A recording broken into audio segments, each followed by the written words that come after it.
Another former great working journalist. Early in my career, I was an Eastern European stringer and desperate for your job in Stockholm.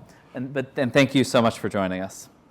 Almar is now the CEO of Dow Jones, joined us on an incredibly serious topic, which is he's come by to update us on the detention of Evan Gershkovich, one of your reporters, in Moscow. And I guess I just wondered to start, what's the latest? What is the situation? Yeah, and first off, Ben and Justin, thank you for allowing us to come here and talk about this very issue, because it's so important to, I think, all of us. And thank you for those of you in the audience who've supported Evan and his family, as so many of you have done. The latest is that, so obviously, Evan's still detained. We just heard from the State Department that there is an official designation of him being unlawfully detained. That's a technical status, and that's important because it unlocks resources from the government.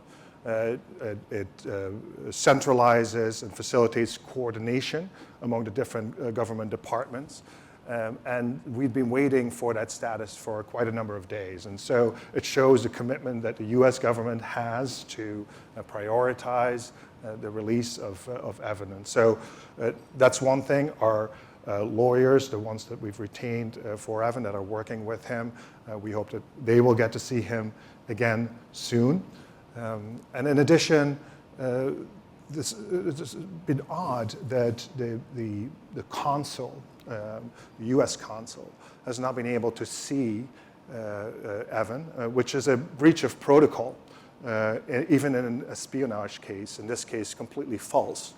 And so we're hoping that that will be corrected. And so that's the latest that's on the surface, and then there's so much going on underneath the surface. What is, in quick summary, what is the Journal? What is Dow Jones doing?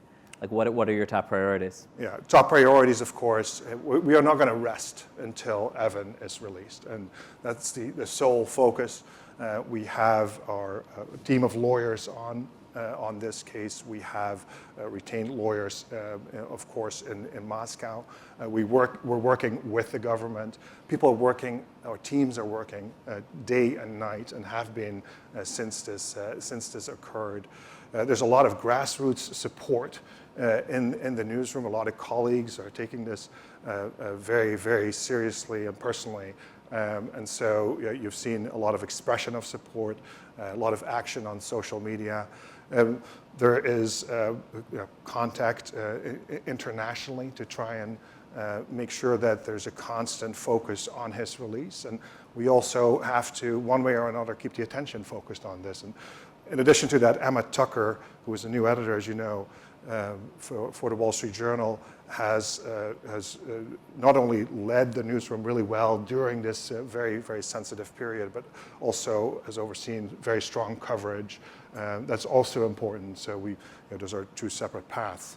And so there's an enormous amount of activity, but yeah, it only matters if we can release him. And I guess, finally, like what can people, in this room and more broadly do, not just to sort of highlight it in the moment, but to kind of, it's so hard to keep anything in the headlines. Donald Trump was indicted last week and it's gone. How do you sort of maintain a campaign like this? And I'm sure you're thinking about this, in what could be weeks or months. Yes, absolutely. Well, so this is a punch in the face of free press. Right, and so it matters for everyone who's in media and news media, but also matters if you're not in media. This is of enormous consequence. If autocracies can get away with scaring media organizations into pulling back their coverage, then that's a loss for all of us, not just for individual publications, not just for newsrooms, not just for the industry, but for democracy. And so what can you do is keep on being focused on this, focus on Evan's release, but also keep voicing your support. Evan himself has gotten word of some of the support that has been offered, and he's thankful for that, as we have heard from our lawyers, his lawyers. And so this matters for him, it matters for his family, and it matters for media. Well, thank you for coming by to kind of help us keep this top of mind. And I think really everybody here is going to be doing whatever they can, just ask. Okay. So thank you. Thanks.